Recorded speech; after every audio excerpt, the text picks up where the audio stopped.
11월 15일 화요일입니다. 오늘은 마가복음 3장 1절부터 마지막 35절까지 말씀. 가족은 무엇으로 가족이 되는가? 라는 제목입니다. 가족은 무엇으로 가족이 되는가? 이 마태복음하고 비교할 때 이 마가복음은 굉장히 간결해요. 이 마태복음은 어떤 사건이 일어나면 그 사건을 자꾸 설명하려고 했고 구약 성경과 연결해가지고 그것이 어떤 의미가 있는가를 자꾸 표현하려고 했는데 마가복음은 이 예수님의 행적을 빠르게 여러 가지 사건들을 빠르게 나열하는 데 있습니다. 그 이유는 마가는 예수님의 십자가 사역에 집중하려고 그러는 거예요.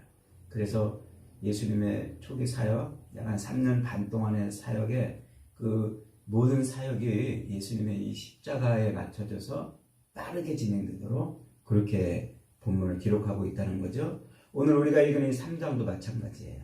여러 많은 이야기들을 이렇게 나열하고 있는데 아주 간결하게 짧게 소개를 하고 있어요. 1절로 6절은 안식일 논쟁이고 7절부터 12절은 예수님의 소문이 파다하게 퍼졌다는 말, 그리고 11절, 12절은 예수님에 대한 귀신들의 고백을 소개하고 있고 13절로 19절은 12제자를 선택해서 그들에게 복음을 전하게 하시는 말씀, 그리고 20절로 30절은 바알세불 논쟁이라 이렇게 표현하고 있고 마지막 31절로 35절은 가족에 대한 새로운 이해가 소개되고 있습니다. 그런데 1절에서 6절까지 안식일 논쟁, 이 안식일 논쟁은 앞에 우리가 2장에서 읽었습니다만 2장 후반부의 안식일 논쟁하고 1절부터 6절까지 있는 이야기가 하나로 이렇게 연결이 되어 있는 이야기예요. 이렇게 연결을 시켜놓고 이 이야기를 통해서 지금 뭘 얘기하려고 합니까? 벌써 바리새인들이 헤롯 당하고 서로 예수를 죽이기로 모의를 했다는 거예요. 그러니까 이 안식일 논쟁을 통해서 벌써 예수님과 바리새인들 그리고 헤롯 당 혹은 사두개인들하고 지금 충돌이 지금 심하게 일어나고 있음을 조금 보여주고 있어요. 이 사건이 사실은 예수님의 사역 후반부에 일어나는 사건이에요. 마가복음이나 누가복음을 보면은 후반부에 일어나는데 벌써 이 마가는 초반부부터 바리새인들과 헤롯 당이 손을 잡았다고 해요. 둘은 서로 손을 잡을 수 없는 그런 서로 미워하는 사이인데 예수님을 죽이려고 하나가 됐다는 거예요. 이게 지금 굉장히 사건이 빠르게 전개되고 있음을 보여주고 있는 거죠. 그리고 8절에 보니까 유대와 예루살렘과 이두메와 요단강 건너편과 또 두로와 시돈 근처에서 많은 무리가 그가 하신 일을 듣고 나왔다고 했어요.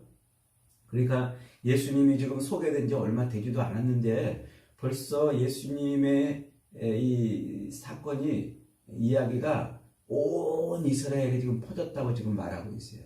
이 이두메는 예루살렘 남쪽으로 한참 내려가서 옛날 BC 100년쯤에 그때 요한 힐카누스 1세라는 왕이며 제사장 가문에 속했던 그 왕이 그 이두메 지역을 점령해요. 그래서 그 이두메 사람들을 강제로 유대인으로 개종을 시키는데 그 이두메가 에돔의 후손들이 살고 있는 동네예요.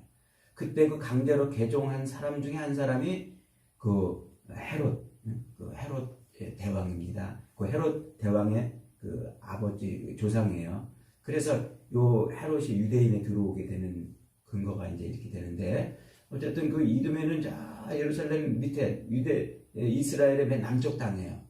그리고 시돈과 두로는 잘 알다시피 어디예요? 맨 북쪽 땅이에요.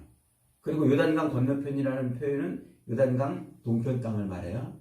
그러니까 이스라엘 가나안 땅 사방으로 지금 전체 예수님의 소문이 파다하게 퍼졌다는 거예요. 그래서 전국 각지에서 예수님께 지금 사람들이 몰려들고 있다는 요 표현을 지금 하고 있는데 이 마태복음은 우리가 공부했습니다마는 예수님의 이 사역이 주로 초창기에는 갈릴리 북쪽에서만 있었잖아요. 그러니까 이 마가는 지금 아주 의도적으로 예수님의 이 사역을 빠르게 지금 전개를 하고 있는 거예요. 그게 무엇 때문이라고요? 십자가에 맞춰서 복음을 설명하려고 하기 때문에 그렇다는 거죠. 그런데 오늘 본문에서 놓치지 말아야 될 표현이 있어요. 20절로 21절과 31절부터 35절에 있는 말씀이에요. 예수님의 소문이 바닥에 퍼지자 많은 사람들이 예수님에게로 몰려왔어요. 그런데 예수님의 가족들도 지금 예수님을 찾아 나선 거예요. 21절에 보니까 예수의 친족들이 듣고 그를 붙들러 나오니 이는 그가 미쳤다 하밀러라. 예수님이 이곳저곳을 돌아다니면서 하나님 나라를 전파하고 세례를 주고 많은 병든 자들을 고치고 치유해 주십니다. 그런데 그것으로 인해서 예수님의 좋은 소문만 난 것이 아니고 나쁜 소문도 많이 났다는 거죠. 더욱이 22절에 보니까 예루살렘 공의회에서 관리를 파견해서 진상을 조사하기 시작했다고 했어요.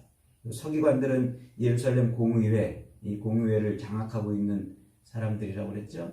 그래서 율법을 해석해가지고 율법에 대한 최종적인 권위를 가지고 있는 대법관, 일종의 헌법 재판관들 같은 그런 위치에 있는 사람들이에요. 그리고 사내들인 공회는 그들이 해석한 헌법을 집행하는 이런 구조로 되어 있죠. 그러니까 이 서기관들이 왔다는 얘기는 벌써 이 사내들인 공회에서 이 예수님의 이 행적을 지금 율법에 어긋나고 있는지 그렇지 않은지를 조사하러 왔다는 거예요. 근데 오늘 본문에서는 지금 예수님의 어떤 부분을 지금 조사하러 왔다고 그랬어요? 예수님이 바알세불을 지폈다 그래요. 그러니까 이 귀신에 사로잡혀서 귀신을 전하는 그런 일을 지금 하고 있다고 지금 이렇게 본 거예요. 그래서 이 서기관들, 즉 예루살렘 공회에서 파견된 이 관리들에 의해서 책이 잡히면 영락없이 옥살이를 해야 돼요. 예수님이 이제 붙잡혀서 옥살이를 해야 되는 이런 지경에 처했다고 듣고서는 가족들이 야 큰일 났다. 이거 이대로 따라서는 안 되겠다. 미쳤다고 그러지. 관리들 파견해서 뒷조사하고 있다고 그러지. 그러니까 지금 예수님을 찾으러 온 것이죠. 사실 예수님은 이 가족들 입장에서 본다면은 가족들에게는 충실하지 못한 분이었을 수도 있어요. 홀로 있는 어머니와 동생들을 내버리고 집을 뛰쳐나갔잖아요. 궁핍한 가정 경제를 책임지지 못한 겁니다. 사랑하는 이 아들 그리고 형제들인데 가족들을 돌보지 못한 거예요. 더군다나 돌아다니면서 하는 행적이 뭐냐면은 병든 자들과 가난한 자들, 소외된 자들, 죄인들이라고 여겨지는 그런 사람들과 더불어서 지내고 있고 그것 때문에 자꾸 이상한 소문이 자꾸 퍼지고 미쳤다는 소문도 퍼지고 급기야는 이 위대 종교 지도자들의 미움을 받아가지고 지금 심각한 상태에 있다는 겁니다. 그러니까 이 가족들이 이대로 둬서는 안 되겠다 하고 지금 찾아 나선 거예요. 가족이 그런 것 같아. 그죠? 우리 가족들을 미워해도 어디 나가서 누가 누구한테 무시당하고 또 조롱당하고 있다면 속 아프잖아요. 그래서 가족을 찾으러 나가는 거예요. 그래서 그런 말이 있잖아요. 피는 물보다 진하다. 아마 이 예수님의 가족들도 그런 마음이었을 거예요. 그래서 예수님을 저대로 둬서는 안 되겠다 이렇게 한 것이죠. 그런데 오늘 본문을 통해서 마가가 말하고 싶은 것은요. 가족 간의 그런 사랑이 있어서 저대로 두면 안 되겠다 싶어서 찾아 나가서 막 지금 가족을 다시 데리고 오려고 하는 그런 사랑, 그런 것을 지금 보여주려고 그러는 것이 아니고 이 가족이라는 게 무엇이고 어떻게 가족이 되는가 하는 것을 설명하고 싶은 거예요. 그래서 가족 간의 어떤 이 사랑이라는 것이 어떻게 형성이 되어야 하는가 하는 것을 보여주고 오늘 가족들이 붙들고 있어야 할 최고의 이 가치가 무엇인가 하는 것을 가르쳐 주려는 것이죠. 이 육신적인 가족들, 이 가족들 간의 사랑도 좋고 소통도 좋고 서로 하나 되는 것도 좋지만 그거보다 더 소중한 가치가 있다는 거예요. 그게 뭘까요? 그것은 바로 가족의 특별한 하나님의 은혜라는 거예요. 지금 이 인간의 이 가족들, 이 땅에 있는 가족들보다 더 중요한 이 땅에서 혈연으로 이어진 그 가족들의 가치보다 더 중요한 것이 있다고 지금 말하고 있는데 왜 그런 얘기를 지금 하고 있냐면 가족이라는 것에 한계가 있기 때문에 그래요. 이 땅에 있는 가족들, 이 땅에 있는 가족들은 첫째로 임시성이 있어요. 임시성. 50년, 60년 되면 가족 관계가 다 끊어지잖아요. 그죠? 죽음으로. 아무리 길어도 이 땅에 있는 이 혈연의 가족들은 아무리 길어도 죽으면 다 끝나는 거예요. 죽으면. 죽은 다음에 천국 가면 천국에서는 이 땅의 가족 관계가 소멸이 됩니다. 영원한 우리의 생존에 비하면 요 50년, 60년 동안에 있는 요 가족 관계는 아주 짧은 그런 가족 관계죠. 일시적이라는 말이에요. 그리고 두 번째로 인간의 가족은 연약성을 가지고 있어요. 연약해요. 사랑도 돌봄도 책임을 지는 것도 다 한계가 있다는 거죠. 그렇잖아요. 우리가 우리 가족들에게 아무리 잘하고 싶어도 내 힘에 부치는 것들이 있잖아요. 부부끼리 또 부모 자녀 간에 서로 마음을 먹고 열심히 뜨겁게 사랑하려고 해도 그 사랑이 잘 안 될 때가 있는 거예요. 어떨 때는 힘이 없어서 못하고 어떨 때는 또 시간이 없어서 못하기도 하고 또 돈이 없어서 못하기도 하고 환경이 허락되지 않아서 못하기도 하고 때로는 철이 없어서 사랑을 못하기도 하는 거예요. 그러니까 대부분의 사람들이 어떻게 해요? 이 땅에서 이렇게 가족이라고 이렇게 지내고 있지만 그렇게 한계가 있어서 충분한 사랑으로 하나 되지 못하니까 늘 가족을 떠나보내고 뭐라고 그런다고요? 아유, 좀 더 사랑해 줄 걸, 좀 더 잘해 줄 걸, 껄껄껄 그런다고 그러잖아요. 우리 권사님은 안 그러시는지 모르겠어요. 껄껄껄 그런단 말이에요. 껄껄껄. 그게 뭐예요? 우리 한계가, 우리 가족, 이 육신의, 이 혈연으로 구성된 이 가족에는 그런 한계가 있기 때문에 그렇다는 거예요. 그리고 세 번째로 이 육신의 가족은 뭐가 있냐면 부패성이 있어요. 부패성. 안타깝게도 우리의 가정들은 죄라는 질병을 앓고 있다는 거예요. 죄가 발작을 일으킬 때마다 우리 가족들은 희한한 짓을 서로 합니다. 그래서 서로 상처를 주고 서로 미워하고 싸우고 다투고 나누고 혈연관계, 혈연으로 이어진 관계지만 정말 남들보다 오히려 더 미워하고 다투는 그런 관계가 형성이 될 수도 있어요. 연약성은 어쩔 수 없는 우리의 한계이지만 이 부패성은 죄가 가져다 준 죄의 질병을 앓고 있는 우리의 한계인 것이죠. 그러니까 가족 중에 누가 하나가 죄를 지면요, 온 가족이 다 그 죄 때문에 고통을 겪는 거예요. 그리고 이 부패성, 이 죄로 인한 부패성이 더 크게 작용을 하면은요, 그 가족들에게서 뭐가 사라져요? 하나님이 사라져버려요. 예수 그리스도를 가정에서 쫓아내는 이런 일들을 지금 하고 있는 거예요. 오늘 본문에 예수님의 가족들이 빠진 함정이 바로 여기에 있습니다. 사랑하는 마음으로 예수님께 달려왔지만 그러나 그 예수님의 가족들은 죄에 오염되고 또 영적인 이 부패에 감염이 됐기 때문에 지금 예수님에게 달려와가지고 예수님이 하시는 그 일을 응원하고 격려하고 그 일에 같이 동참해서 헌신하려고 하는 것이 아니고 뭐 하려고 한 거예요? 예수님을 막으려고 한 거죠. 예수님을 반대하려고 한 겁니다. 이처럼 세상에서 제일 좋은 것이 가족이지만 혈연 관계의 가족들은 한계가 분명해요. 이 한계를 모르면 그 가정은 믿음 위에 서 있는 게 아니에요. 곧 허물어질 모래 위에 서 있는 겁니다. 그러니까 이 한계, 임시성, 그리고 연약성, 그리고 죄에 오염되어 있다는 이 부패성을 모르면 이것 때문에 가족 간의 불화와 다툼과 그리고 이것 때문에 하나님의 일을 대적하는 일들이 얼마든지 벌어질 수 있다. 그 얘기를 지금 하고 있는 거예요. 너무나 많은 가정들이 오늘날 이런 한계에 갇혀 있지 않습니까? 그래서 오늘 본문은 바로 진짜 가족, 우리 가족이 진짜 가족으로 되는 그 힘, 그것은 무엇인가 하는 것을 설명해 주고 있는 거예요. 가족은 돈으로 가족이 되는 게 아니에요. 가족은 또 사랑으로 가족이 되는 것도 아닙니다. 같은 취미로 가족이 되는 것도 아니고 자식을 낳았다고 가족이 되는 것도 아니에요. 진짜 가족은 뭡니까? 가족들이 찾아왔다는 말에 예수님이 33절에서 이렇게 말씀하세요. 대답하시되 누가 내 어머니이며 동생들이냐 하시고 둘러앉은 자들을 보시며 이르시되 내 어머니와 내 동생들을 보라. 누구든지 하나님의 뜻대로 행하는 자가 내 형제요 내 자매요 어머니니라. 예수님이 지금 말씀하시는 이 가족, 진짜 가족이 가족되는 진짜 힘은 뭐라고요?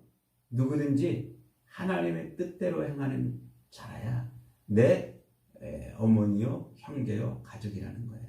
그러니까 지금 우리가 육신의 혈연 관계로 가족이라고 모여있는 이 안에 뭐가 없으면, 하나님의 뜻을 행함이 없으면 사실은 가족이 아닌 거예요. 진짜 우리 가족 안에는, 우리 가족이 진짜 가족 되려면 뭐가 있어야 된다는 말이에요? 하나님의 뜻을 행함이 있다는 거예요. 하나님의 뜻이 무엇일까요? 예수님의 피를 의지해서 자기 죄 씻음을 받는 것이잖아요. 십자가를 바라보고 그 십자가 앞에 무릎 꿇고 그 십자가에서 흘리신 그 피를 인해서 우리의 모든 죄 씻음을 받는 것이 하나님의 뜻이에요.